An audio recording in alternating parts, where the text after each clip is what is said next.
કોંગ્રેસની ગુજરાત ન્યાય યાત્રા જેનો આજે ત્રીજો દિવસ। આજે કોંગ્રેસની ન્યાય યાત્રા પહોંચી રાજકોટ શહેર।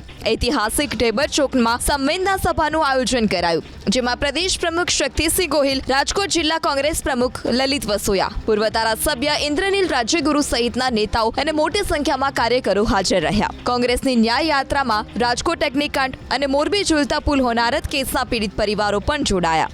આ મોકે કોંગ્રેસે ભાજપ સરકાર પર આરોપ લગાવ્યા કે તપાસ કમિટી તો ભીનું સંકેલો કમિટી બની ગઈ છે। કોંગ્રેસે સવાલ કર્યો કે જેલમાં બંધ મનસુખ સાગઠિયાને મળવા ભાજપના નેતા રમેશ રૂપાપરા ગયા તો તેમની સામે તપાસ કેમ ન કરાઈ। પીડિત પરિવારના અનિરુદ્ધસિંહ જાડેજા ભાવુક થઈને બોલ્યા કે જેમણે પોતાના દીકરા ગુમાવ્યા હોય તેમને પીડા ખબર હોય, તમારા જશે ત્યારે ખબર પડશે। સેવાદળના રાષ્ટ્રીય અધ્યક્ષ લાલજી દેસાઈએ ગંભીર આરોપ લગાવ્યો કે આગામી સમયમાં કેટલાક પીડિત પરિવારો ભાજપમાંથી મહાનગરપાલિકાની ચૂંટણી પણ લડી શકે છે, કેમ કે આંદોલન દબાવવા ભાજપ ચૂંટણી માટે ટિકિટ આપવાની પણ લાલચ આપી રહ્યું છે।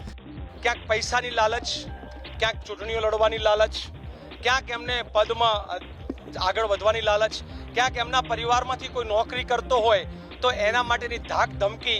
મેં સાંભળ્યું છે એ પ્રમાણે આવનાર કોર્પોરેશનની અંદર એકાદ પીડિત પરિવાર ચૂંટણી પર લડશે।